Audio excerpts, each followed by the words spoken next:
নমস্কাৰ।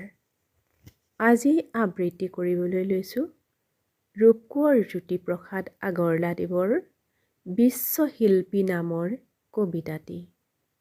কবিতাৰ শিৰোনাম বিশ্বশিল্পী। শিল্পী মই তিনিও কালৰ, অতীতৰ, বৰ্তমানৰ, অনাগত ভৱিষ্যতৰ।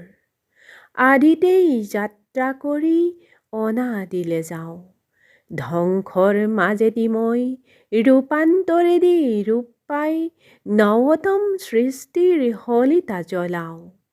জনতাৰ হৃদয়ত মোৰ সোণোৱালী দেশ, মই পিন্ধো বিশ্ববেশ।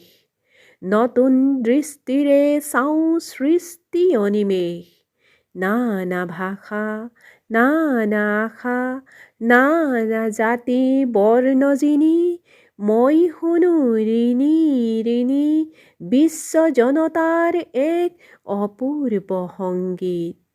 সেই সংগীতৰ প্ৰতিধ্বনি তোলো মোৰ গানে সুৰে, সাম্যৰ সমৃদ্ধিৰ, সৌন্দৰ্যৰ, মহামহত্বৰ, পাতিবলে শান্তিৰ নৱলোক এই পৃথিৱীত।